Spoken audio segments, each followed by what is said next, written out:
kalau kita tengok zahir daripada ibarat kitab ini, dikata ila jami'il khalq, kepada sekalian makhluk, jadi bermakna Rasulullah juga diutuskan kepada para malaikat. Okey, cuma kita nak cerita dulu antara perkara yang dibincangkan oleh ulama adalah, adakah Nabi SAW juga diutuskan kepada para malaikat?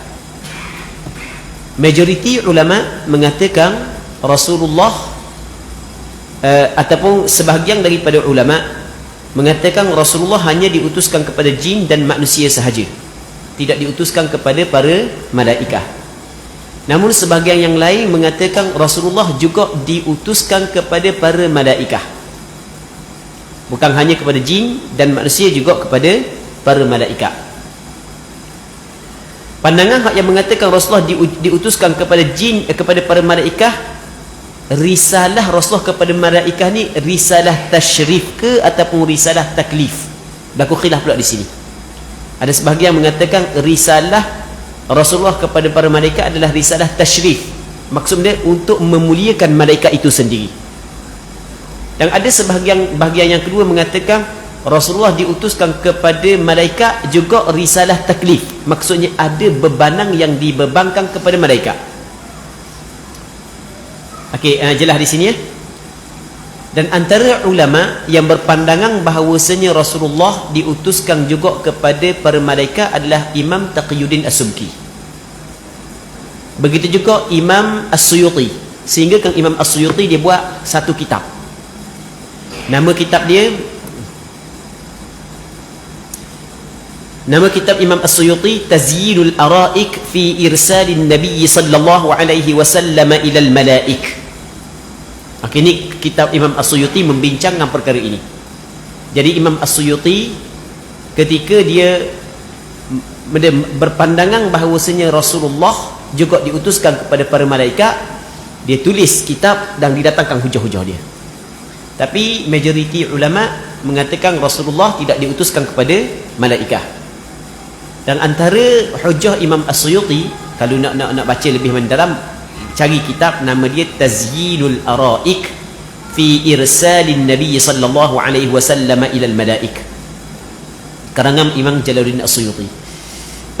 Antara hujah Imam As-Suyuti adalah, dan orang yang sependapat dengan Imam As-Suyuti adalah firman Allah Subhanahu wa taala dalam surah Al-Furqan. Allah Subhanahu wa taala berfirman, tabarakalladzi nazzala al-furqana ala 'abdihi liyakuna lil'alamin nadhira. Maha suci Tuhan yang telah menurunkan Al-Furqan, yakni Al-Quran, kepada hambanya, yakni kepada Nabi Muhammad, supaya adalah Nabi Muhammad itu nadhiran lil'alamin, memberi peringatan kepada sekalian alam. Tengok, memberi peringatan lil'alamin, untuk sekalian alam, yang mana sekalian alam dia merangkumi manusia, jin dan para malaikat. Imam As-Suyuti cuba cari manakah di dalam Al-Quran ayat yang jelas menghukum para malaikat. Ada tak hak yang diturunkan, ayat Al-Quran yang diturunkan kepada Rasulullah yang jelas memberi amaran kepada para malaikat? Ternyata Imam As-Suyuti dapati ada satu ayat dalam Al-Quranul Karim, dalam surah Al-Anbiya ayat 29. Allah Subhanahu wa taala berfirman, wa man yaqul minhum inni ilahum min dunihi fadzalika najzihi jahannam. Sesiapa dari kalangan malaikat yang berkata, kalau ada daripada malaikat yang berkata sesungguhnya dia adalah Tuhan selain daripada Allah. Jadi kalau ada mana-mana malaikat yang fadzalika jahannam, maka malaikat tersebut kami akan balas dengan neraka Jahannam. Jadi itu amaran di dalam Al-Quran yang diturunkan kepada Nabi sallallahu alaihi wasallam, disampaikan kepada para malaikat. Okey, ini di antara hujah Imam As-Suyuti. Baik. Kalau rajin membaca, ni antara kitab yang bolehlah kita tengok bagaimana hujah Imam As-Suyuti. Baca kitab yang kita sebut saat ni, nama dia Tazyinul Ara'ik fi Irsalin Nabi sallallahu alaihi wasallam ila al-malaik. Baik. Jadi Rasulullah sallallahu alaihi wasallam, Allah Subhanahu wa taala mengutuskan dia kepada sekalian makhluk. Jadi perkataan sekalian makhluk ni, tengok pada zahirnya merangkumi manusia, jin dan para malaikat. Jadi seolah-olah pengarang kita ni pada zahir lah, dia berpandangan sebagaimana pandangan Imam Taqiyuddin As-Subki dengan Imam Jalaluddin As-Suyuti. Allah Ta'ala mengutuskan Rasulullah kepada segala makhluk lihidayatihim, untuk memberi hidayah kepada mereka itu. Di hidayah dia ada dua makna. Hidayah ada dua makna. Yang pertamanya hidayah taufiq, yang keduanya hidayah irsyad ataupun hidayah dilalah, menunjuk. Okey, kita dalam Al-Quran ada ayat Allah Subhanahu wa taala berfirman, innaka la tahdi man ahbabta walakinnallaha yahdi man yasha. Sesungguhnya engkau ya Muhammad mu tidak dapat bagi hidayah kepada mereka yang mu kasih, tetapi Allah Ta'ala yang mampu beri hidayah kepada mereka yang Allah Ta'ala kehendaki. Jadi Rasulullah tidak mampu untuk bagi hidayah kepada orang yang Rasul kasih. Baik, dalam ayat yang lain Allah Subhanahu wa taala berfirman, wa innaka latahdi ila siratim mustaqim. Sesungguhnya engkau ya Muhammad dapat bagi hidayah kepada jalan yang betul. Jadi ada ayat Allah Ta'ala kata Rasul tidak dapat bagi hidayah, ada ayat Allah Ta'ala kata Rasul dapat bagi hidayah. Maka apakah hidayah yang Rasul tidak dapat bagi dan apakah hidayah yang Rasulullah dapat bagi? Maka ulama membahagikan hidayah kepada dua. Yang pertamanya hidayah taufiq, yang keduanya hidayah irsyad. Hidayah taufiq maksudnya memasukkan iman ke dalam hati, hak tu bukan urusan Nabi Muhammad sallallahu alaihi wasallam. Nabi Muhammad tidak mampu untuk memasukkan iman ke dalam diri seorang. Itu adalah hak mutlak Allah Subhanahu wa taala. Namun untuk menunjuk jalan, mana jalan yang baik, mana jalan yang tidak baik, waktu Nabi Muhammad mampu. Jadi Nabi Muhammad mampu, okey, ni jalan baik ke sini, ni jalan tidak baik. Jadi itu dipanggil hidayah irsyad. Jadi Allah Ta'ala mengutuskan Nabi Muhammad kepada sekalian makhluk untuk memberi hidayah kepada mereka itu adalah hidayah irsyad, tunjuk jalan, mana jalan yang baik dan mana jalan yang tidak baik. Itu yang pertama. Yang keduanya walitakmili ma'ashihim wa ma'adihim, dan melengkapkan kehidupan mereka di dunia dan di akhirat. Jadi Allah Ta'ala utuskan Nabi Muhammad kepada kita untuk melengkapkan, untuk menyempurnakan kehidupan kita. Andai kata kehidupan kita tidak diikatkan dengan undang-undang, maka akan kucak-kacir. Undang-undang perkahwinan, undang-undang perniagaan, dia kita ada undang-undang. Kalau tak ada undang-undang ke Allah Rabbi, orang puang nyanyi semua kena jaga anak dah lah, dia tolong beranak apa semua sekali. Kita ada undang-undang apabila orang lelaki nikah dengan orang puang, jadi orang lelaki hak yang perlu bagi nafkah. Jadi kalau tak ada undang-undang kok, jadi orang lelaki nikah dengan orang puang, lepas daripada tu orang puang beranak, orang puang jaga anak, orang lelaki cari hak lain pula. Tu tidak ada undang-undang. Jadi Rasulullah sallallahu alaihi wasallam diutuskan kepada sekalian makhluk untuk meletakkan garisan panduan yang ditetapkan oleh Allah untuk penyempurnaan kepada kehidupan mereka, begitu juga sebagai melengkapkan kehidupan mereka di negeri akhirat. Bahkan dia menganugerahkan kepada baginda mukjizat yang zahir. Dia mukjizat adalah perkataan jamak daripada mufrad dia mukjizah. Mukjizah pada bahasa Arab, di asal mukjizah ni adalah suatu perkara yang berlaku kepada para nabi yang mendakwa dia saat itu menjadi nabi, dilantik oleh Allah Ta'ala menjadi nabi, dan perkara yang berlaku pada dia ni, perkara tersebut mencarikan adab, dan dia mencabar pihak lawan untuk mendatangkan seumpamanya, dan pihak lawan tidak mampu untuk mendatangkan seumpamanya. Itu yang dinamakan sebagai mukjizah. Kalau orang lain mampu buat seperti dia, itu bukan mukjizah. Mukjizah ni dia melemahkan orang lain untuk melawani apa hak yang berlaku, perkara yang mencarikan adab pada nabi-nabi dan rasul-rasul. Itu makna mukjizah. Dan mukjizat yang berlaku kepada Nabi sallallahu alaihi wasallam banyaklah. Cuma kita yang tidak hidup di zaman Rasulullah, kita tidak dapat melihat mukjizat tersebut. Kita hanya dengar daripada berita-berita ataupun dalam hadis-hadis yang sahih, mukjizat-mukjizat itu berlaku kepada Nabi sallallahu alaihi wasallam. Cuma mukjizat yang masih kekal adalah Al-Quranul Karim itu sendiri. Itu boleh kita tengok. Mukjizat yang masih lagi kekal adalah Al-Quranul Karim. Baik. Seterusnya wa annahu alaihi salatu wassalam sadiqun fi jami'i ma akhbara bihi 'anillahi ta'ala minas sirati wal mizan wal haud wa ghairi dhalika min umuril akhirati wal barzakh wa min su'alil malakaini wa 'adzabil qabri wa na'imih. Sesungguhnya Nabi sallallahu alaihi wasallam bersifat benar dalam menyampaikan semua perkara yang datang daripada Allah. Jadi semua benda yang datang daripada Allah, yang Rasul cerita benda tu datang daripada Allah, wahyu daripada Allah, semuanya benar. Jadi Rasul benar. Jadi apabila Rasulullah menyampaikan benda yang benar, maka kita kena mempercayai, membenarkan apa yang disampaikan oleh Rasulullah. Baik. Jadi kita kena membenarkan, mengiyakan segala apa yang disampaikan oleh Nabi sallallahu alaihi wasallam. Sama ada perihal titiang sirat.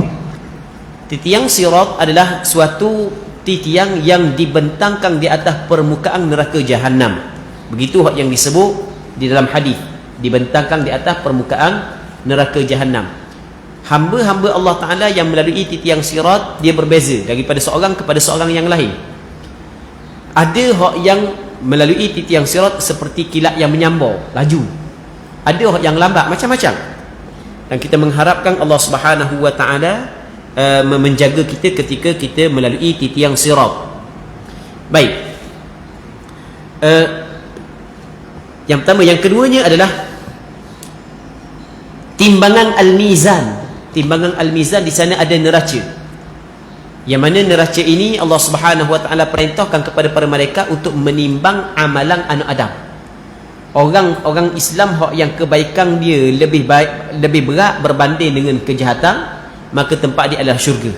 Tapi kalau kebaikan dia ringan, bahkan yang beratnya adalah kejahatan, maka tempat dia adalah neraka. Fa amma man thaqulat mawazinuhu fahuwa fi 'ishatir radiyah wa amma man khaffat mawazinuhu fa ummuhu hawiyah wa ma adraka ma hiya narun hamiyah.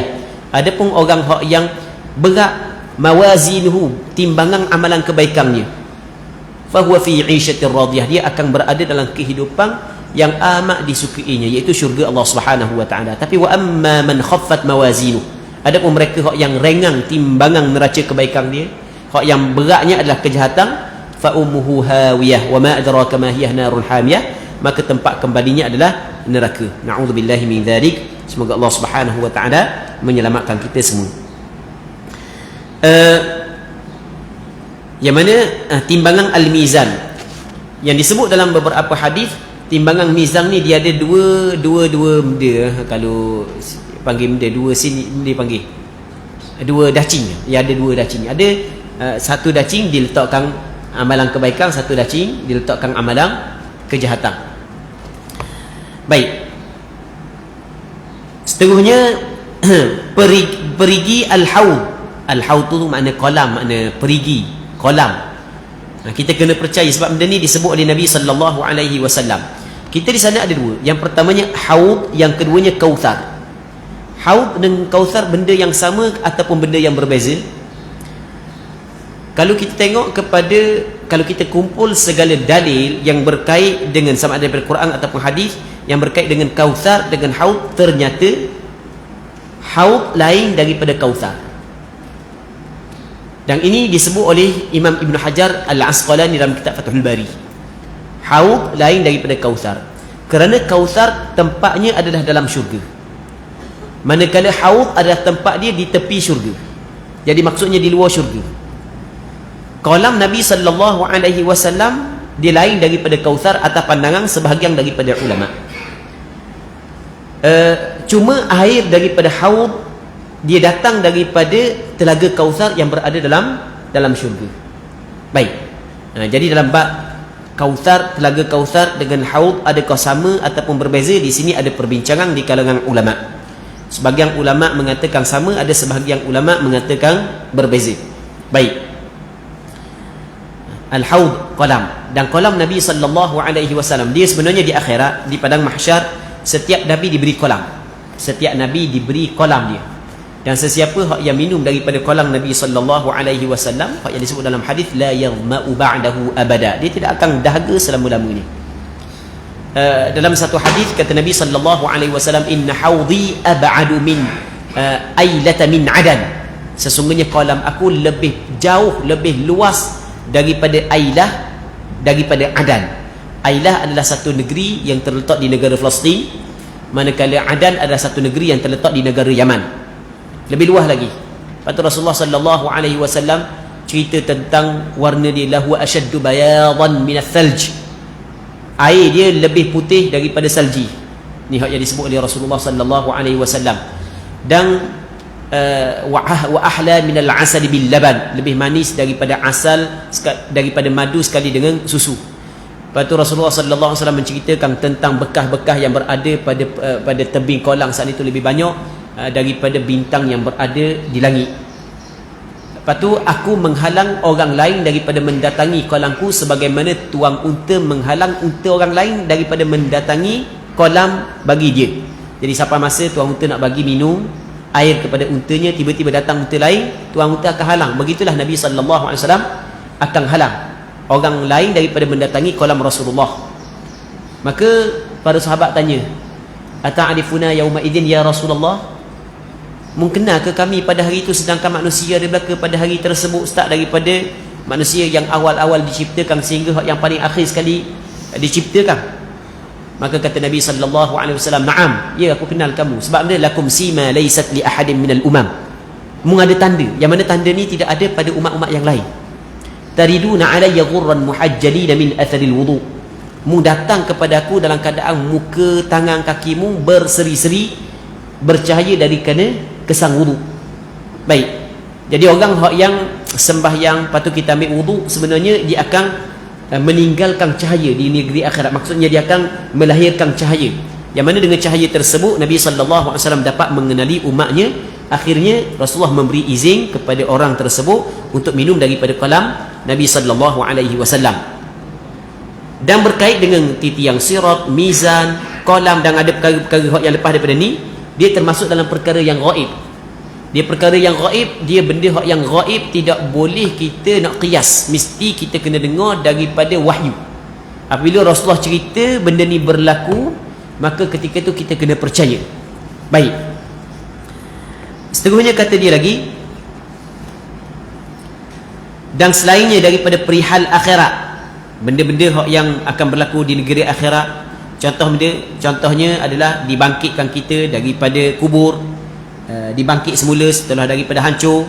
Lepas tu di sana kita berhimpun di padang mahsyar, di sana ada syafaah, di sana ada benda lagi di sana ada pembentangan amalan, di sana ada hisab. Okey, itu maksud umuril akhirah. Wal barzakh, dan kita percaya pula tentang barzakh. Barzakh ni ada suatu alam yang di antara alam dunia dan alam akhirat. Jadi kita sekarang ni berada pada alam dunia. Apabila kita meninggal dunia, maka kita telah masuk kepada alam barzakh. Alam barzakh dipanggil juga alam kubur. Lepas tu lepas daripada habis alam kubur, barulah kita masuk alam akhirat. Maksudnya kita akan dibangkit selepas daripada apabila sampai masanya, kita akan dibangkit. Wa min su'alil malakain, dan pertanyaan dua orang malaikat di dalam kubur, malaikat Munkar dan Nakir. Ini disebut dalam hadis. Wa adzabil qabr, dan azab kubur. Wa na'ibihi, dan juga nikmat dalam kubur. Di dalam kubur dia ada pertanyaan dua malaikat. Lepas tu ada azab kubur dan nikmat kubur. Dia ada lagi yang tidak disebut oleh pengarang kita adalah himpitan kubur. Di dalam kubur ni ada tiga benda. Yang pertamanya himpitan kubur, yang keduanya fitnah kubur, yang ketiganya azab kubur, azab dan nikmat kubur. Himpitan kubur ni semuanya akan melalui. Tidak ada siapa pun yang dapat terlepas daripada himpitan kubur, walaupun dia orang yang soleh. Cuma himpitan kubur yang dilalui oleh orang yang soleh, ia berbeza daripada himpitan kubur yang dilalui oleh orang yang tidak soleh. Satu ketika ada seorang sahabat Rasulullah, nama dia Sayyidina Sa'ad bin Mu'adh. Sa'ad bin Mu'adh adalah seorang sahabat yang agung. Kedudukan dia di sisi Rasulullah adalah sama seperti kedudukan Abu Bakar di sisi Rasulullah. Cuma Abu Bakar adalah muhajirun, dia adalah golongan Ansar. Sa'ad bin Mu'adh, dia mati setelah daripada peperangan Ahzab, peperangan Khandaq, kerana dia luka parah di sini, putus urat lengan ni, kena panah. Dia orang tubuh besar. Masa hari kematian dia, jenazah dia terlalu ringan, dibawa ke perkuburan. Rupa-rupanya masa hari kematian, kata Nabi SAW, jenazah dia dihadiri oleh 70,000 malaikat. Kata Rasulullah SAW, ni orang ni ihtazzalahu arsyur rahman, bergegar arasy Allah Subhanahu wa taala ketika mati dia, dan dibuka pintu-pintu langit. Hadir ketika hari kematian dia 70,000 malaikat. Tu pun tidak terlepas daripada himpitan kubur. Ada seorang bayi yang mati di zaman Rasulullah. Kata Nabi SAW, andai kata ada seorang terlepas daripada himpitan kubur, nescaya bayi ini akan terlepas daripada himpitan kubur. Okey, himpitan kubur tidak ada siapa yang terlepas. Cuma ada sebahagian ulama menyebut bahawasanya himpitan kubur yang dialami oleh orang-orang yang baik adalah seperti dakapan seorang ibu kepada anaknya yang kecil. Baik, bagaimana ibu dakap anak dia? Tahu dakap, peluk. Jadi kan kadang-kadang anak tu pandai kan, pandai. Jadi ibu gerang, dia pun dakap anak. Anak saat itu tak panjang, tapi dakapan penuh dengan kasih sayang. Lepas tu dilepaskan semula. Begitulah apa yang disebut oleh sebahagian daripada ulama tentang himpitan kubur yang dialami oleh orang-orang yang baik. Okey, itu yang pertama. Yang keduanya adalah fitnah kubur. Yang dimaksud dengan fitnah kubur adalah pertanyaan munkar dan nakir dalam kubur. Ditanya tentang siapa Tuhanmu, siapa nabimu. Baik, soalan ni sebenarnya bocor dah, tapi siapa akan datang, bukan semua orang boleh jawab. Bukan semua orang boleh jawab. Hanya orang yang Allah Subhanahu wa taala lancarkan lidahnya sahaja yang boleh jawab. Dan cuma di sana ada sebahagian daripada hamba Allah terselamat daripada fitnah kubur. Maksudnya fitnah kubur bukan semua melalui. Ada orang yang terselamat daripada fitnah kubur. Pastinya para nabi, para rasul, syuhada, mereka adalah terselamat daripada fitnah kubur.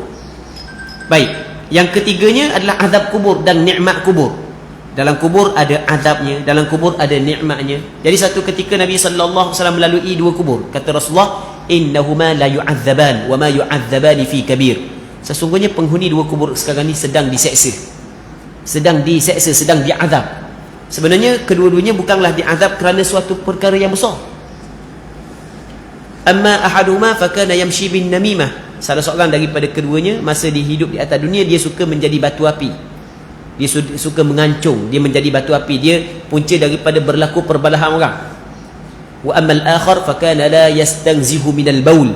Ada seorang yang lain, dia tidak membersihkan diri daripada kencing, ataupun dalam riwayat yang kedua menyebut dia tidak menutup diri ketika kencing. Maksudnya dia mendedahkan aurat. Baik, seterusnya kata dia lagi, wa anna al-Qur'ana wa jami'a kutubillahi al-munazzalati haqqun wal malaikata haqqun. Dia tanwin, haqqun wal jannata haqqun wan nara haqqun wa jami'a ma jaa bihi sayyiduna Muhammadun sallallahu alaihi wasallam haqq.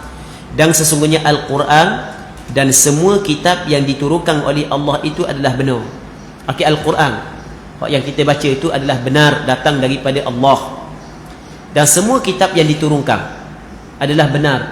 Banyak mana kitab yang diturunkan kepada para nabi sebelum daripada ini? Jawapannya adalah Allah Ta'ala lebih mengetahui.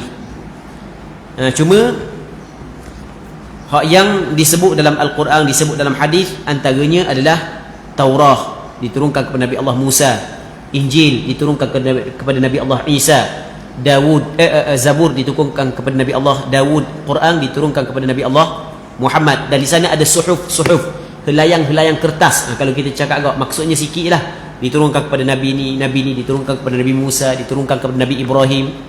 Suhufi Ibrahim wa Musa, suhufi Ibrahim wa Musa, suhuf Ibrahim, suhuf Musa, suhuf yang diturunkan kepada sebahagian daripada Nabi. Jadi pendek kata, kita kena meyakini bahawasanya Quran dan sekalian benda yang diturunkan daripada Allah kepada para nabinya adalah benar. Dan para malaikat adalah benar. Malaikat ni adalah makhluk Allah Ta'ala, makhluk Allah Subhanahu wa Ta'ala yang kita tidak dapat lihat dengan mata kasar kita, yang diciptakan daripada cahaya. Dalam hadis kata Rasulullah, khuliqatil malaikatu min nur. Malaikat diciptakan daripada cahaya. makhluk Allah Ta'ala yang paling ramai adalah malaikat. Yang paling ramai. Malaikat tidak berjantina, dia tidak disifatkan dengan lelaki dan perempuan. Malaikat dia tidak seperti kita berkahwin, tidak seperti kita makan dan minum. Malaikat sentiasa beribadat kepada Allah, sedikit pun tidak derhaka kepada Allah. La ya'sunallaha ma amarahum wa yaf'aluna ma yu'marun. Dia tidak derhaka kepada Allah setiap apa yang Allah Ta'ala perintah, dan buat belaka apa yang Allah Subhanahu Wa Ta'ala suruh. Nah, cuma malaikat ni, kita beriman kepada malaikat, kita beriman secara umum dan secara terperinci, secara tafsili, secara ijmal dengan secara tafsili. Secara ijmal, kita beriman secara ijmal adalah malaikat makhluk Allah Subhanahu Wa Ta'ala yang diciptakan daripada cahaya. Bilangannya Allah Subhanahu Wa Ta'ala lebih mengetahui. Dia bukan anak Allah Subhanahu Wa Ta'ala. Okey, lepas tu ada sebahagian daripada malaikat diberi tugasan-tugasan yang tertentu. Okey, itu secara kasar begitulah. Manakala secara tafsilnya adalah setiap nama malaikat yang disebut dalam Al-Quran dan dalam hadis yang sahih kita kena cari. Antara nama malaikat yang disebut dalam Al-Quran dalam hadis adalah malaikat Jibril, Mikail, Israfil. Manakala Izrail, hal tu tidak disebut di dalam hadis, cuma disebut dalam beberapa kitab tafsir. Hak yang disebut dalam Quran dan hadis adalah malakul maut, malaikat mati, malaikat yang mencabutkan nyawa. Nama dia Allah Ta'ala lebih mengetahui. Cuma sebahagian daripada ulama tafsir dia mengambil daripada ahlul kitab, daripada Bani Israel, bahawasanya nama malakul maut adalah Izrail. Maka kita dapati banyak kitab tafsir menyebut perkataan Izrail bagi malakul maut. Tetapi daripada sudut sandaran hadis, hal tu tak ada. Imam As-Suyuti rahimahullahu ta'ala menyebut tidak ada, aku tidak jumpai suatu hadis yang menetapkan nama malaikat al-maut. Okey, tidak menjadi masalah, hanya sekadar nama tidak menjadi masalah. Sama juga malaikat munkar, nakir, munkar, nakir. Lepas tu malaikat Raqib Atid. Cuma Raqib Atid ni adakah nama malaikat ataupun sifat kepada malaikat? Hak tu berlaku khilaf di kalangan ulama. Baik, dan di sana ada malaikat yang dikenali sebagai Hamalatul Arsh, malaikat hak yang menanggung arash. Di sana ada malaikat yang dikenali sebagai Malaikatul Rahmah. Di sana ada Malaikatul Azab. Dan ada lagi malaikat-malaikat yang lain. Okey, itu secara ringkas kita beriman kepada malaikat secara terperinci. Katanya malaikat itu adalah benar. Adakah boleh kita tengok malaikat? Jawapannya boleh, tak ada masalah. Dia tengok malaikat ni termasuk dalam benda mungkin, bukan benda mustahil. Sebab itulah kita dapati ada sebahagian daripada para sahabat melihat malaikat. Dan malaikat ni Allah Ta'ala bagi kepada dia boleh berupa manusia. Dan di zaman Rasulullah sallallahu alaihi wasallam kerap kali malaikat berupa Dihyah Al-Kalbi berjumpa dengan Rasulullah. Kadang-kadang ketika Rasul bercakap dengan malaikat, sahabat lain tengok, tapi sahabat lain tidak mengenali itu adalah malaikat. Kadang-kadang Rasulullah duduk dalam satu majlis, ada seorang lelaki datang, rupanya malaikat yang datang. Okey, boleh tengok malaikat. Dan mungkin ada di kalangan kita pernah tengok malaikat, wallahu a'lam. Mungkin, kita tidak kata mesti, mungkin kita kata mungkin, bukan kita kata pasti, kita kata mungkin. Dan sebenarnya ada amalan yang boleh tengok malaikat, tapi ini bukan amalan khurafat dah. Ini disebut dalam hadis. Ada amalan boleh tengok malaikat. Dalam satu hadis, sahabat Nabi sallallahu alaihi wasallam khabar kepada Rasulullah, Rasulullah, kenapa kami kalau duduk dalam majlismu, kami akan rasa hati kami takut, hati kami ingat kepada akhirat, nak tinggal dah dunia apa semua sekali, ingat kepada syurga, takut pada neraka, duduk dalam majlismu. Tapi kalau balik di rumah, duduk gaul dengan anak bini, ingat cara pekerjaan, habis dah benda yang duduk dalam majlis, hilang belaka dah. Duduk dalam majlis Rasulullah, hati rasa takut, ingat kepada akhirat, ingat kepada syurga, nak tinggal belaka dah dunia. Tapi apabila keluar daripada majlis Rasulullah, balik ke rumah, sibuk dengan isteri, sibuk dengan anak-anak, sibuk dengan pekerjaan, hilang perkara tersebut. Maka kata Nabi sallallahu alaihi wasallam, andai kata hatimu tetap sebagaimana apa yang ada dalam hatimu setelah daripada mung keluar daripada majlis aku, maka mung akan berjumpa dengan malaikat di tengah-tengah jalan. Ini disebut di dalam hadis yang sahih. Jadi untuk tip untuk jumpa malaikat, buat gitulah. Maksudnya hati saat itu sentiasa ingat kepada Allah, sentiasa ingat kepada kematian, sentiasa ingat kepada syurga, sentiasa takut kepada neraka setiap detik dan setiap saat. buang dunia daripada hati, hanya letak dunia dalam tangan sahaja, setiap saat, setiap detik. Ini disebut oleh Nabi SAW dalam hadis. Baik. Seterusnya katanya wa annal qur'ana wa jami'a kutubillahil munazzal. Okey, itu kita baca dah. Dan sesungguhnya Al-Quran semua kitab yang diturunkan oleh Allah adalah benar. Malaikat itu adalah benar. Syurga itu adalah benar. Syurga ni adalah tempat yang Allah Subhanahu Wa Taala sediakan kepada hamba-hamba Dia yang baik. Dan syurga sekarang ni telah wujud. Dalam Al-Quran Al-Karim Allah Subhanahu Wa Taala berfirman, "Wasari'u ila maghfiratin min rabbikum wa jannatin 'arduha as-samawati wal ardu u'iddat lil muttaqin." Telah disiapkan syurga kepada orang bertakwa. U'iddat fa'il madhi, telah disiapkan. Sebab itulah kita ahli sunnah wal jamaah beriktiqad al-jannatu, syurga dan neraka telah ada sekarang ni. Baik. Begitu juga katanya neraka adalah sebenar. Neraka adalah tempat balasan kepada orang kafir dan orang yang melakukan maksiat kepada Allah Subhanahu Wa Taala. Tempat sengsara, tempat azab, itu adalah neraka. Neraka juga telah disiapkan, uiddat lil kafirin, telah disiapkan neraka kepada orang-orang yang kafir. Okey, habis bahagian akidah. Jadi bahagian akidah habis dah. Dan apa yang disampaikan oleh pengarang kita ni, sikit saja kalau kita tengok, itu sebenarnya adalah fardu ain dalam bab akidah. Itu adalah fardu ain dalam bab akidah. Kata kita masuk dalam bab bahagian fiqh pula. Jadi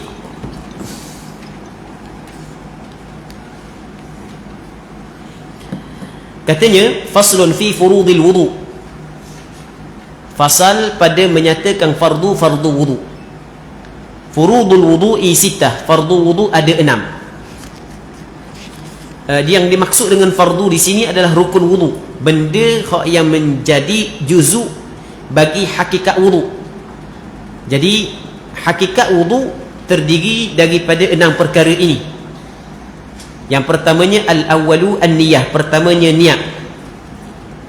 Kitab kita ringkas, dia tidak cerita tentang niat secara terperinci.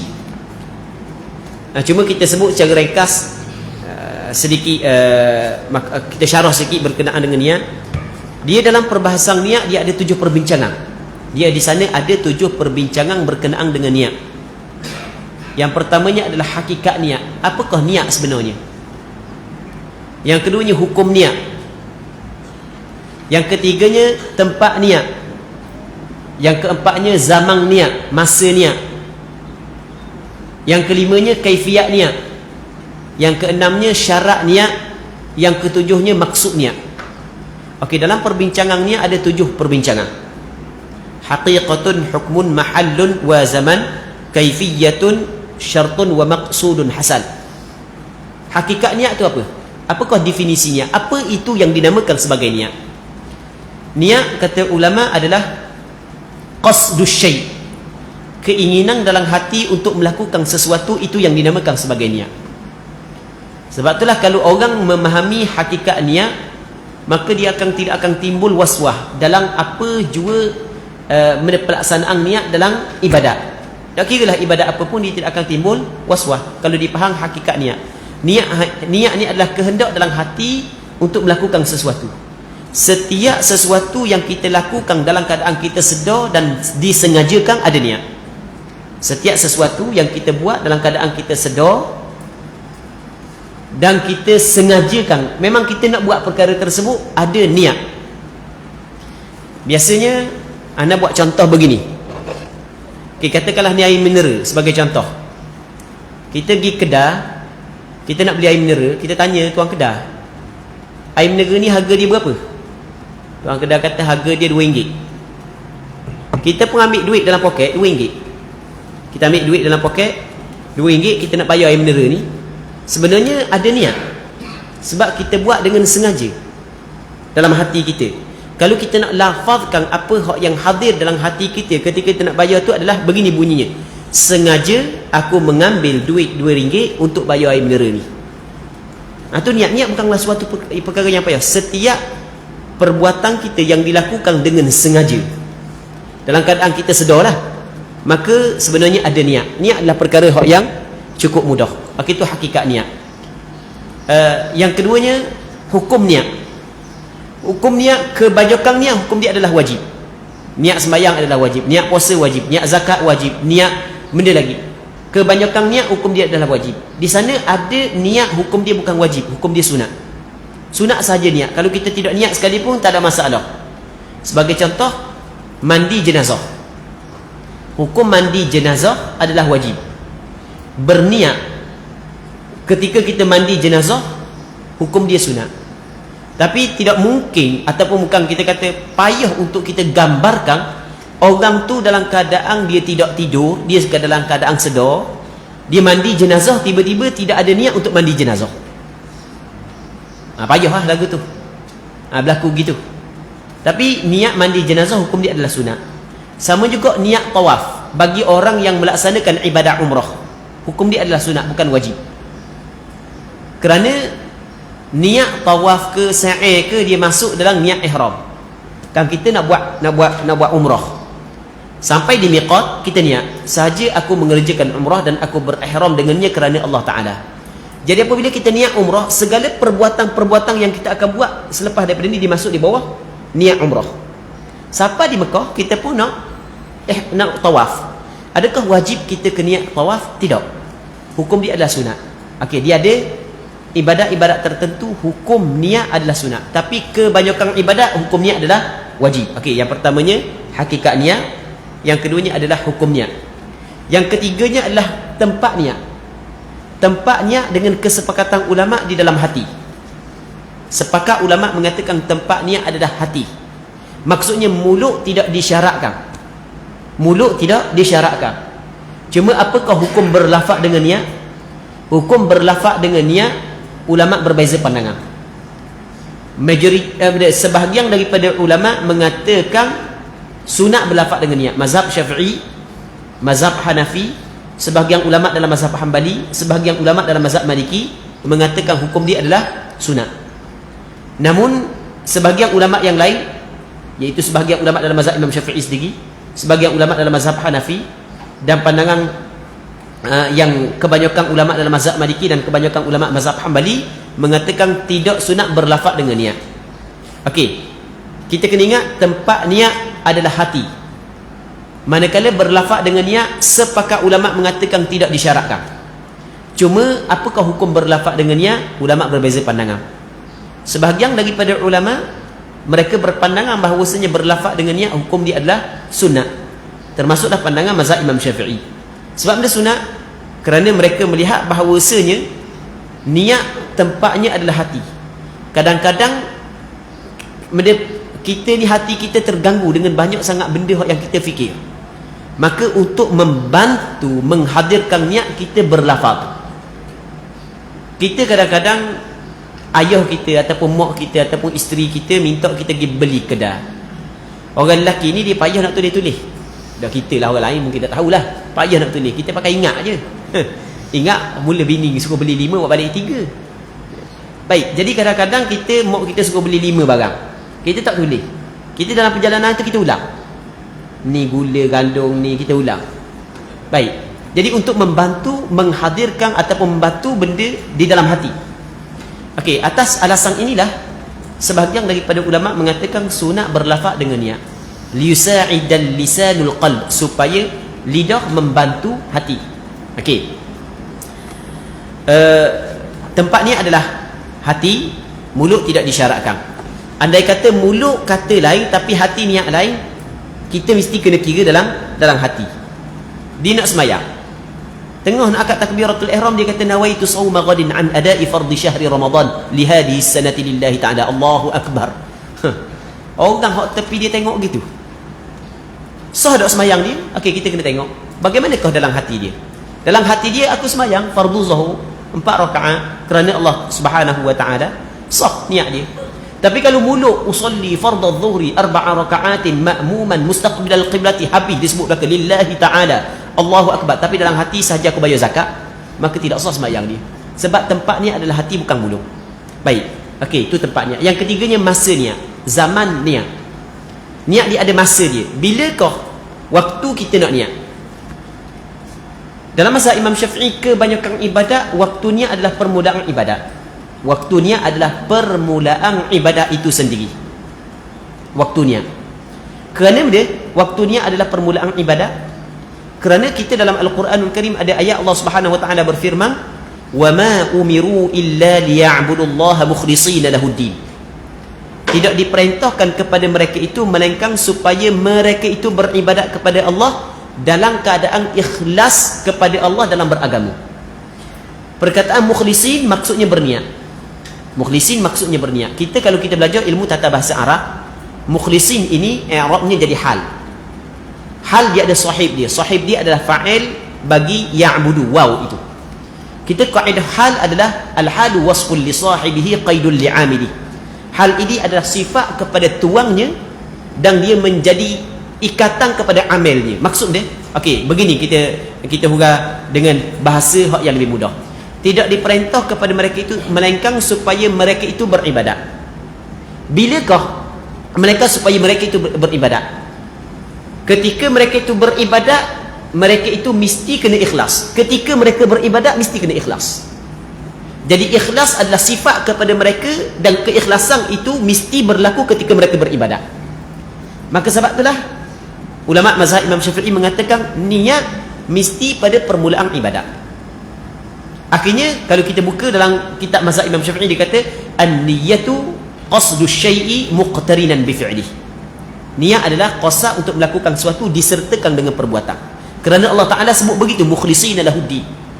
Jadi bermakna kalau kita nak pergi semayang di masjid, kita turun daripada rumah ni memang qasad kita nak semayang fardu zuhur di masjid. Qasad dalam hati untuk semayang fardu di masjid ia tidak dikatakan sebagai niat sembahyang. Tidak dikatakan sebagai niat sembahyang. Masa dalam takbiratul ihram mesti kena ada niat di situ. Maksudnya kalau dia sedar masa akad takbiratul ihram dia nak semayang fardu zuhur maka memadai. Jadi kalau dia turun daripada rumah nak semayang, tiba-tiba bawa kereta main jeng banyak tengah jalan ni, siapa ke pemikiran dia kan sini kan jeng saja kan jalan jadi siapa ke pemikiran dia duk mikir banyak perkara, siapa ke masuk dalam masjid tu imam akad takbir, dia akad takbir dalam keadaan tidak sedar dia buat benda, maka tidak memadai walaupun ada niat di rumah. Tapi biasanya kalau orang saat ni tu dalam keadaan sedar dia buat akad takbir, dia sedar dia nak sembahyang, dia ada niat sebenarnya. Baik, kalau dia buat dalam keadaan tak sedar, tiba-tiba duk gini dah buat benda okey, maka tidak memadai. Okey, berapa dah? Yang pertama hakikat niat, hukum niat, tempat niat, masa niat. Cuma selagi dalam mazhab Imam Syafi'i ada ibadat-ibadat tertentu masa niat dia tidak disyaratkan permulaan ibadat. Antaranya adalah puasa. Puasa tidak disyaratkan permulaan ibadat. Permulaan ibadat puasa apabila apabila keluar fajar. Tidak disyaratkan berniat di situ. Bahkan niat puasa boleh dilakukan apabila terbenam matahari sebelum daripada keluar fajar bagi puasa fardu, manakala puasa sunat sebelum daripada gelincir matahari. Baik. Okey, yang pertama. Yang keduanya adalah korban. Ibadat korban boleh berniat sebelum daripada melaksanakan ibadat korban. Pelaksanaan ibadat korban masa kita nak sembelih tu. Sembelih tu dipanggil permulaan ibadat korban. Maka niat ibadat korban boleh dilakukan ketika kita nak sembelih dan boleh kita lakukan sebelum daripada penyembelihan. Baik. Okey, kita nak sembelih dalam pukul 9. Pukul 7 pagi tu kita niat dah. Lembu ni aku nak jadikan aku nak buat ibadat korban sunat untuk aku kerana Allah Subhanahu wa taala. Boleh. Dua. Yang ketiganya zakat. Zakat boleh kita niat sebelum daripada pembayaran zakat. Okey, dia sebenarnya pelaksanaan zakat adalah duit kita. Contoh kalau zakat duit lah. Duit kita bagi kepada fakir miskin. Kan ita'u zakat, kan beri. Masa kita beri, patut ada penerima. Okey, tu pelaksanaan zakat. Namun zakat boleh kita niat sebelumnya. Okey, kita tengok duit kita banyak mana. Cek. Oh, ada biti dalam 22,000. Okey, contoh 22,000 cukup nisab lah. Contoh dah. Cukup dalam haul cukup nisab. Okey, kita dah letak 22,000 lah. Kita tak kata 40,000 mudah sikit. Okey, 40,000. Jadi kita kena keluar 2.5% ataupun 1/40. Jadi kita kena keluar 1,000. Okey, jadi kita pun pitih 40,000 ni duit 40,000, kita pun ambil 1,000, kita tak tepi, kita niat ini adalah zakat yang wajib atas aku. Okey, kita niat dah kan. Lepas tu kita pun tak cari anak kita ke, kawan-kawan kita ke, ataupun untuk imam ke, ataupun ustaz ke, ni zakat ni ambil tolong bagi. Jadi kita wakilkan kepada dia bagi. Nanti masa dia bagi kepada fakir miskin saat itu tak niat dah. Memada dah. Kerana zakat boleh kita niat sebelum daripada kita beri. Baik. Manakala ibadat-ibadat yang lain mesti kena niat pada permulaan ibadat. Kita ada lagi hakikat niat, hukum niat, tempat niat, zaman niat.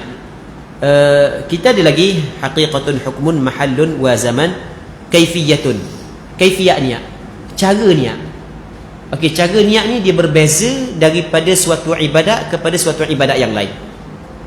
Kalau sembahyang fardu zuhur, sembahyang fardu 5 waktu, kalau mengikut mazhab Imam Syafi'i mesti kena ada 3. Yang pertamanya mesti kena ada qasa, yang kedua mesti kena ta'yinkan, kena tentukan, yang ketiganya mesti kena niat fardiyah ataupun ta'arud. Aku sembahyang fardu zuhur. Okey, aku sembahyang tu dipanggil qasa, untuk melakukan suatu perbuatan. Fardu tu dipanggil fardiyah, zuhur tu dipanggil ta'yin. Kalau sembahyang sunat mutlak cukup qasa saja, aku sembahyang. Kalau sembahyang sunat rawatib, sebagai contoh sembahyang sunat yang mempunyai sebab, maka cukup 2 perkara. Yang pertamanya qasa, yang keduanya adalah ta'yin. Okey, itu dipanggil kaifiyat niat. Okey, kaifiyat niat puasa lain, kaifiyat niat sembahyang lain, sembahyang fardu lain, sembahyang sunat lain. Ia berbeza daripada suatu ibadat kepada suatu ibadat yang lain. Hukum niat, kaifiyatun wa syartun, syarat niat. Niat dia ada syarat dia. Syarat niat antaranya adalah mesti kena Islam. Orang kafir tidak sah niat dia. Mesti kena mumayyiz. Kanak-kanak yang belum mumayyiz tidak sah niat dia. Baik. Mesti pula kena mengetahui apa hak yang dia ingin lakukan.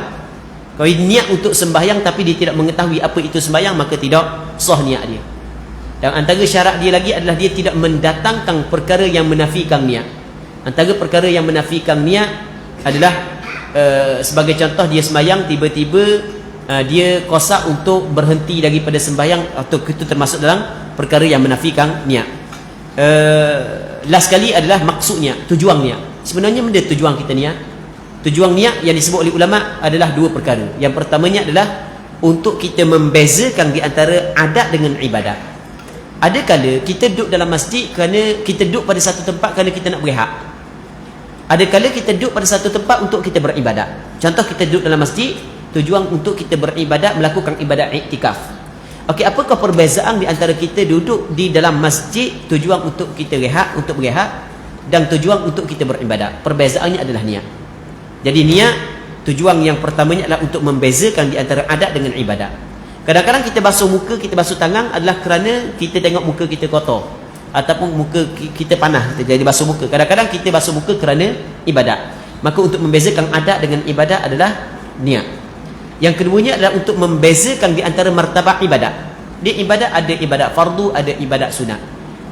Okey, untuk membezakan martabat ibadat, maka kita kena berniat. Jadi maksudnya ada 2. Yang pertamanya adalah untuk membezakan di antara adat dengan ibadat.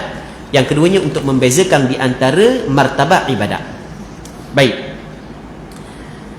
Athani, yang keduanya adalah ghaslul wajh.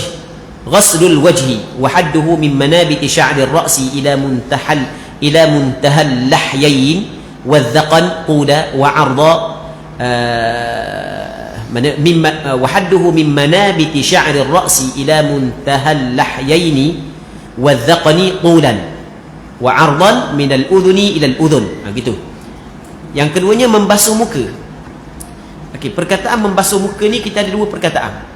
Yang pertama perkataan membasuh, yang keduanya muka. Membasuh, apa makna membasuh? Membasuh ni mesti kena sayalanul ma', mesti kena mengalir air. Jadi kalau sapu tidak memadai. Ada budak-budak ketika dia berwuduk, dia buka paip, dia pun letak je tangan. Jadi tangan, air ada di tangan kan, dia pun lak di muka. Hal tu tidak memadai. Orang tanya kenapa tidak memadai? Kerana itu tidak dinamakan sebagai ghaslun, sebagai basuh. Basuh mesti kena sayalanul ma'. Baik. Okey, boleh Jadi ada orang dia pergi umrah ataupun dia buat haji ataupun dia sakit, dia berwuduk dengan spray. Dia berwuduk dengan spray yang kalau dia spray sekali je, hak yang siapa percikan sikit sangat tidak mengalir, maka tidak memadai. Tapi kalau dia spray banyak, jadi air yang duduk di atas muka dia ni banyak, jadi kalau ditolak mengalir. Ataupun lepas tu mengalir, okey, memadai. Jadi yang penting kita kena faham ada perbezaan di antara ghaslun dengan mashun. Ghaslun makna sayalanul ma', manakala mashun makna kena air. Baik, okey, itu yang pertama. Yang keduanya adalah perkataan muka. Apa maksud muka? Muka ni ada kawasan dia. Katanya kawasan muka adalah kawasan basuhannya ialah daripada tempat tumbuh rambut sehingga hujung dagu dan janggut secara menegak. Okey, gini. Kawasan muka ni adalah min ni mulai daripada tempat tumbuh rambut kepala, tapi ambil yang kebiasaan. Sebab ada orang atas dahi pun ada rambut lagi. Ada orang sampai ke atas kepala pun tak ada rambut, dahi suap. Profesor. Ni tak ada atas kepala tak ada rambut Jadi kena ambil yang kolik kebiasaan. Kebiasaan mana? Kebiasaan. Okey. Kebiasaan di sini. Okey, ni kalau anda memang suak kau lah, tak ada sini tak wajib lah, sini ni. Okey, start daripada sini sampai kepada muntahal lahyain. Dia lahyain ni bukan janggut, dia lihyah baru janggut. Lahyain adalah dua tulang gerahang. Okey, terjemahan tu kena baiki. Baik, dia lahyain dua tulang gerahang. Ni dua tulang gerahang ni, tulang yang tumbuh di atasnya gigi. Okey, ni lahyain. Baik, wadzaqan, zaqan dagu. Okey, permulaan daripada sudut tul, panjang dia, bujur dia, daripada permulaan tempat tumbuh rambut hingga kepada ni, tulang gerahang ni, begini. Dan daripada satu telinga kepada telinga yang lain. Ni daripada telinga kepada telinga yang lain. Okey, ni daripada sudut lebar dia. Wajib kita kena basuh. Dan wajib kena basuh setiap bulu dan kulit yang berada dalam kawasan ini, melainkan janggut dan jambang orang lelaki, bukan orang puang. Orang puang kalau ada jambang dia, wajib dia kena basuh. Sini panggil apa? Jambang juga ke apa dia panggil? Okey, boleh faham Terengganu kalau jambang ni tandas. Kalau Terengganu kat Terengganu kalau adik-adik kita Terengganu, kalau orang tanya jambang mana, jangan tunjuk sini pula. Dia jambang Terengganu dipanggil tandas. Okey, jambang lelaki ataupun janggut lelaki yang tebal. Tebal ni kalau kita duduk di hadapan dia tidak nampak kulit di bawah. Tapi jangan belek, jangan pergi buat gitu, memang nampak sungguh dah. Jadi kalau kita duduk depan dia, lebih kurang dalam semeter setengah, kita duduk dengan dia, tak nampak, maka tu dipanggil lebat. Maka tidak wajib basuh pangkal dia, hanya wajib basuh luar sahaja. Tapi kalau janggut ataupun jambang yang nipis, maka wajib kena basuh luar dan dalam. Luar, lepas tu dalam, kena ratakan air. Sama juga dengan janggut perempuan. Ada sebahagian daripada perempuan tumbuh janggut. Tapi biasanya orang puan kalau ditumbuh janggut, tapi segelintir lah, bukan sebab ramai orang puan segelintir. Ada orang puan segelintir perempuan tumbuh janggut. Tak tahu macam mana jadi tu, makan dia tak tahu. Makan seafood kuat sangat barangkali. Jadi ada sebagian orang puan tumbuh janggut. Dia biasanya dibuang lah. Tapi kalau ada juga dia tidak buang, walaupun lebak, Allah lebaknya janggut dia ni, lebak ni, jambang dia ni, wajib dia kena basuh luar dan dalam. Al-thalith, yang ketiga adalah ghaslul yadain ilal mirfaqain, membasuh dua tangan hingga kedua-dua siku. Di dua siku ni wajib kena basuh. Ar-rabi', yang keempat, mashu syai'in min basyaratir ra's aw sya'rin fi haddi. Keempat, menyapu air pada sebahagian daripada kulit kepala. Okey, menyapu air pada sebahagian daripada kulit kepala. Dia sapu air, dia lain daripada basuh. Sapu maksud kena air. Tetapi kalau seorang tu tak sapu tapi dia basuh, hukum dia memadai. Jadi masa dia berwuduk saat itu, dia mandi. Dia mandi, dia pun berwuduk. Sampai masa sapu kepala, dia pun pakai basuh je kepala. Okey, memadai. Cuma perbuatan dia menyalahi sunnah. Sunnahnya adalah sapu. Tapi kalau basuh memadai, cuma menyalahi sunnah. Menyapu sedikit menyapu air pada sebahagian daripada kulit kepala. Dia sapu tidak disyaratkan dengan tangan. Tidak disyaratkan dengan tangan. Sapu dengan dengan pencedok pun tak apa. Jadi kita ambil gayung kan, ambil gayung bawah tu kan basah tu kan, pakai sapu gitu. Ataupun sapu dengan kaki pun tak apa. Celup tangan dengan air, sapu dengan kaki. Dia memang urat dia lembut, tulang dia lembut, kaki sampai ke atas belakang boleh naik. Jadi tak mau pakai tangan, pakai kaki boleh, tak ada masalah. Ataupun dinding di bilik air dia saat itu ada air di dinding bilik air. Yang air di dinding bilik air itu bukan air mutanajis dan bukan air musta'mal. Dia pakai ronyuh gitu je kepala dia di dinding. Boleh, tak ada masalah.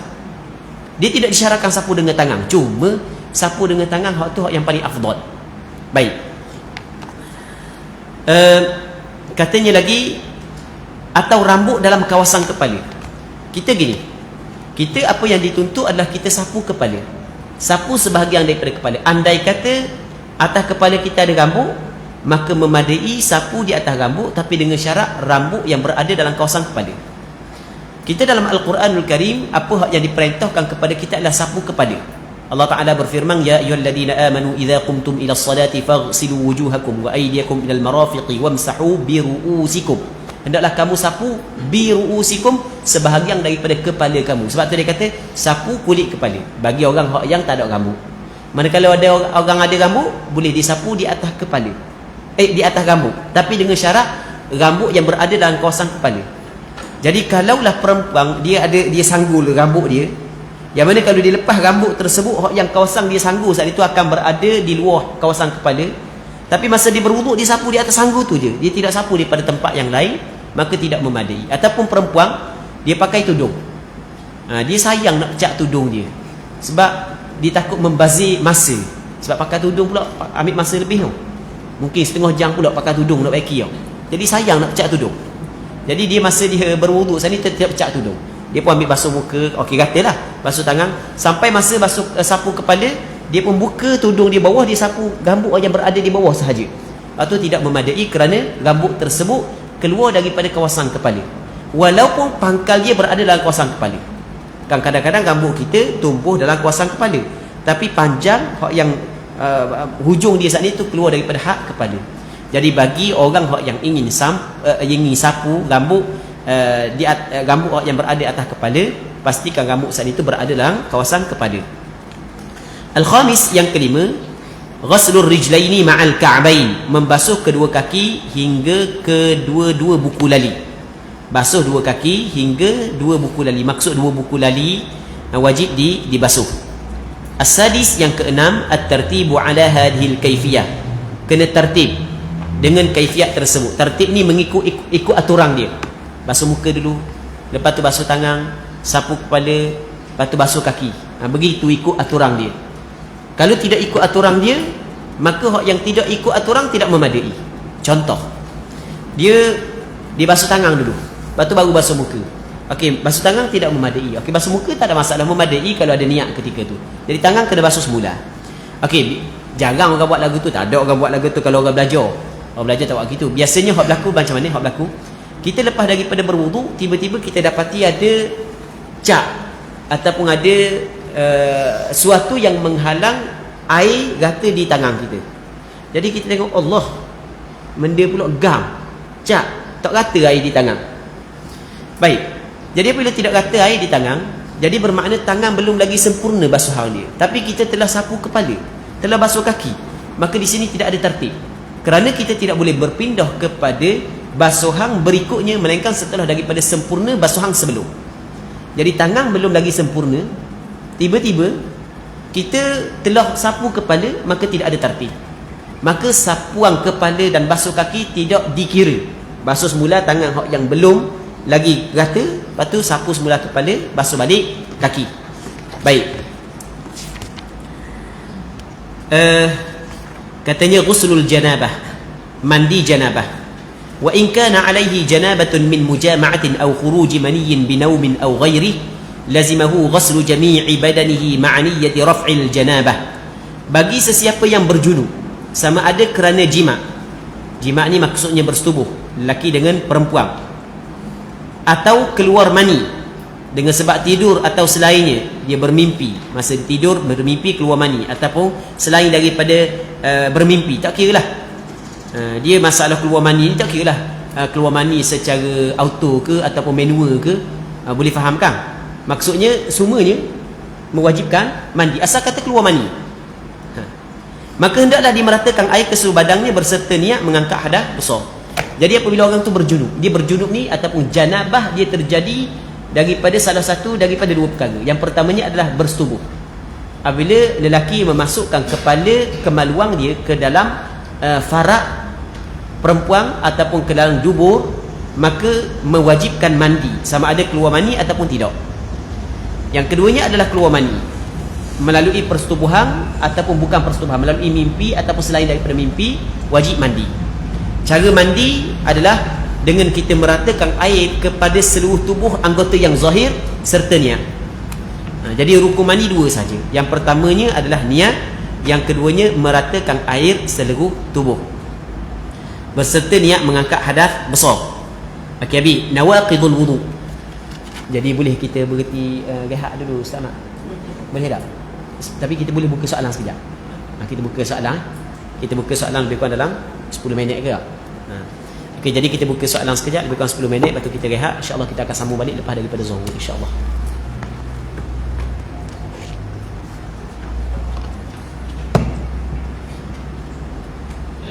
Jadi insyaAllah pada hari ini yang mungkin ada soalan, boleh membukakan soalan.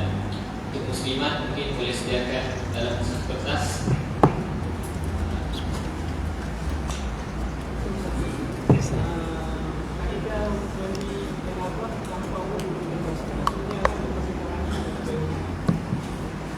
Okey, soalannya kaedah mandi wajib tapi tanpa mengambil wuduk selepas daripadanya. Okey. Ketika mana kita berhadas besar, dalam masa yang sama kita berhadas kecil. Okey. Lepas tu kita mandi wajib.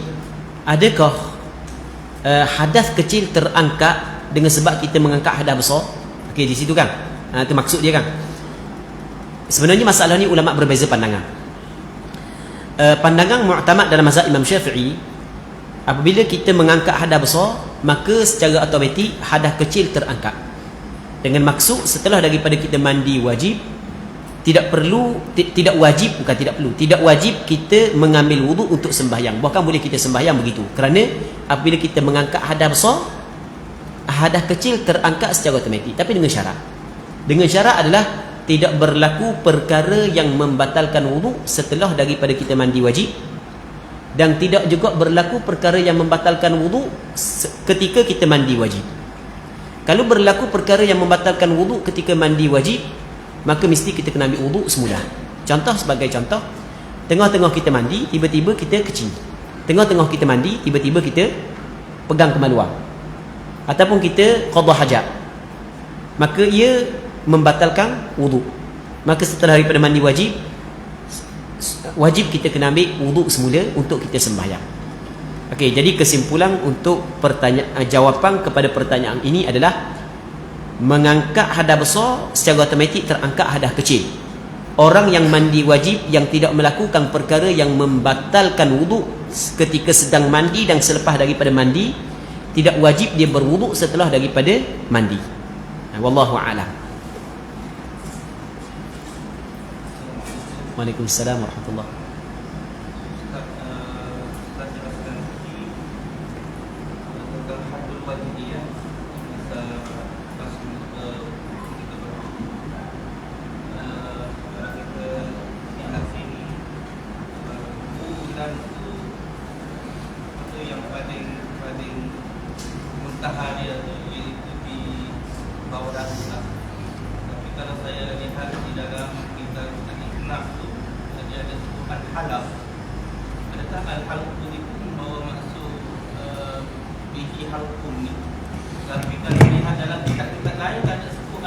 Dalam kitab Al-Iqna'. Tapi Al-Iqna' ada sebut Al-Halal. Sekejap, ana buka kejap. Jazakumullahu khairah. Kitab Al-Iqna' dalam bab wudu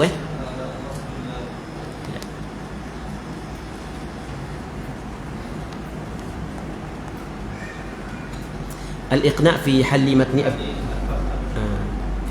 sebab dia Al-Iqna' dia ada Al-Iqma' lil Mawardi. Tak ada sebut kejap. Tengok kejap. Bab wudu.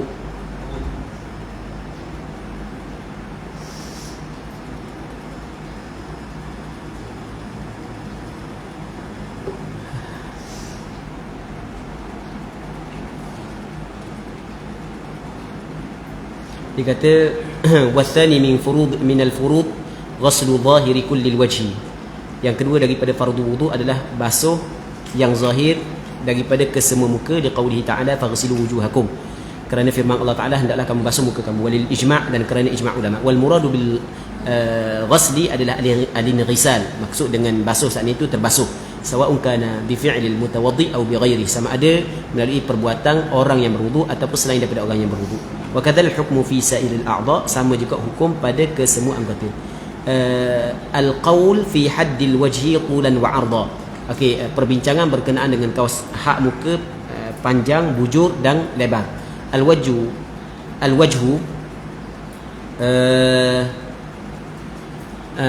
wa hadduhu tulan, muka kawasannya secara panjang ataupun ma baina manabiti sya'ri ra'sihi wa tahta muntaha lahyaihi, maksudnya di antara tempat tumbuh rambut kepala dan di bawah penghujung dua telang geraham.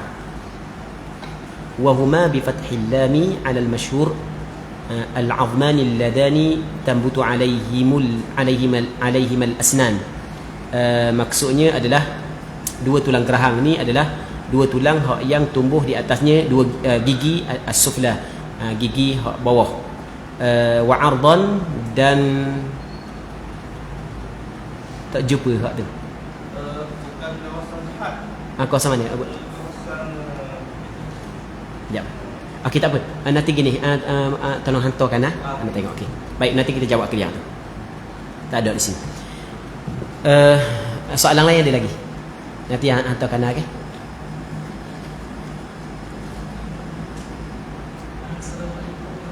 Waalaikumsalam warahmatullahi.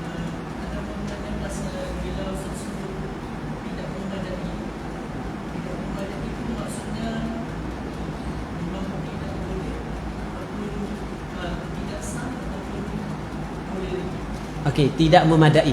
Oh, sini tak faham tidak memadai ya. Oh, minta maaf banyak. Memang tak pandang. Berapa hari dah kuliah, kita cuba nak jaga bahasa Terengganu jadi tak lancar. Tak lancar jeng kuliah. Jadi kena faham bahasa Terengganu jugalah. Okey, tidak memadai ni maksud tidak sah. Tidak memadai, tidak sah. Tu. Allah barik fikum. Okey, sini tak faham makna tidak memadai tidak memadai maksudnya tidak sah.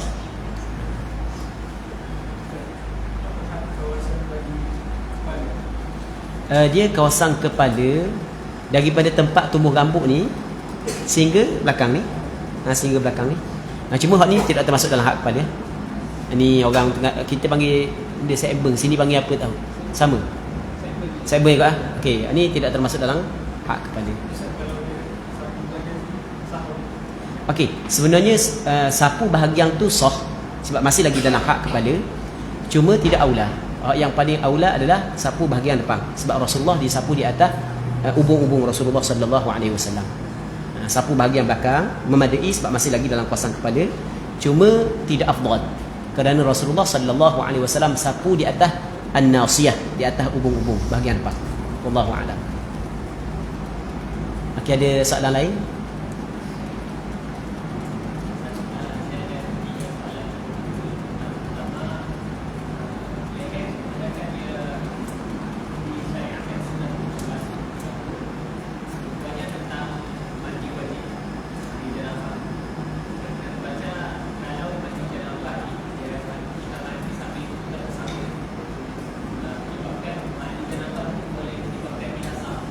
Sekali lagi.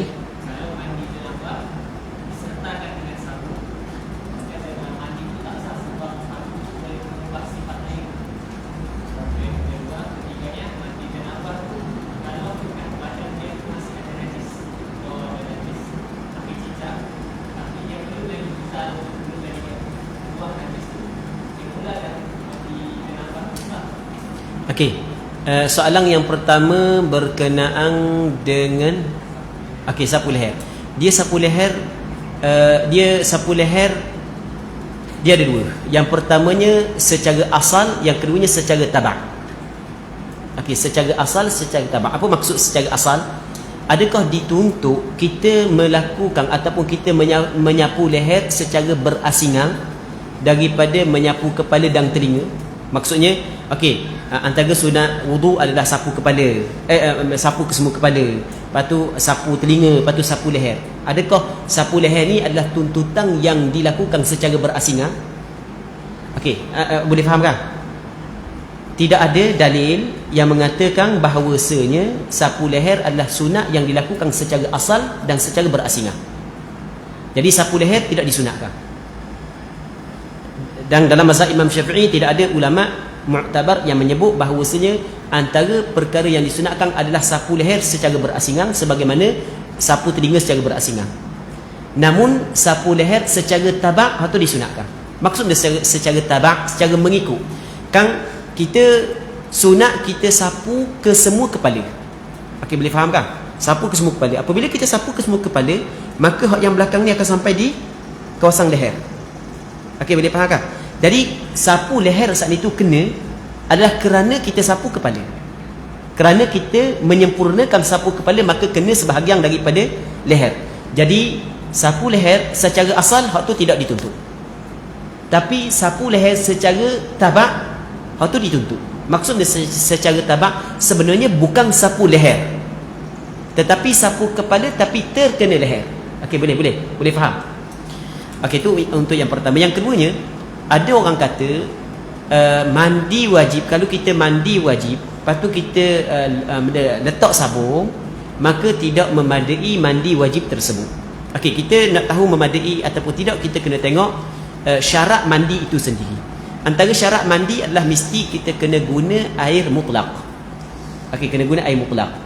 Bermakna guna air mutanajis tidak memadai. Guna air mutaghayyir bi tahirin atau bi mukhaditin tahirin. Maksudnya air yang berubah dengan suatu benda yang bercampur dengan air, tapi benda itu benda yang suci. Yang mana perubahan itu adalah perubahan yang cukup teruk sehingga orang tidak panggil air mutlak, maka tidak memadai. Sekarang ni kalau kita letak air dalam baldi, lepas tu kita letak sabun dalam, banyak kita letak sabun dalam, sehingga kan kalau orang tengok tu orang tak panggil air mutlak, orang panggil air sabun. Maka kalau kita guna air tersebut untuk mandi wajib, memang tidak memadai. Kerana dia tidak memadai kerana kita tidak guna air mutlak. Tetapi kalau kita guna air mutlak untuk mandi, lepas daripada tu kita pun ambil sabun, maka itu tidak menjadi masalah. Boleh faham?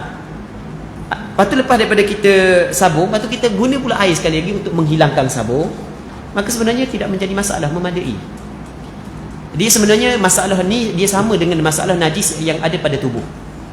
Dia ulama mazhab Imam Syafi'i bincang ketika mana tubuh kita berhadas besar, lepas tu ada najis pada tubuh kita. Kalau kita ambil air sekali lalu air, maka najis tu akan hilang. Adakah memadai kita niat akad ataupun mandi wajib ketika itu, ataupun mesti kita kena basuh najis dulu baru kita mandi wajib? Menurut apa yang diterjih oleh Imam Nawawi rahimahullahu subhanahu wa ta'ala, memadai dengan satu kali basuhan untuk hadas besar dan najis. Sekiranya sekali lalu saat itu air najis akan hilang. Boleh faham kalau najis akan hilang. Wallahu a'lam. Minta maaf banyaklah, tak boleh nak guna bahasa Sabah. Kalau guna bahasa Sabah beli Allah dak tu bi ayat. Jadi kena guna bahasa Melayu, bahasa Terengganu kau. Tu pun dak pekat mana bahasa Terengganu ni, tak pekat mana lah. Kalau pekat memang takut tak faham pula. Wallahu a'lam.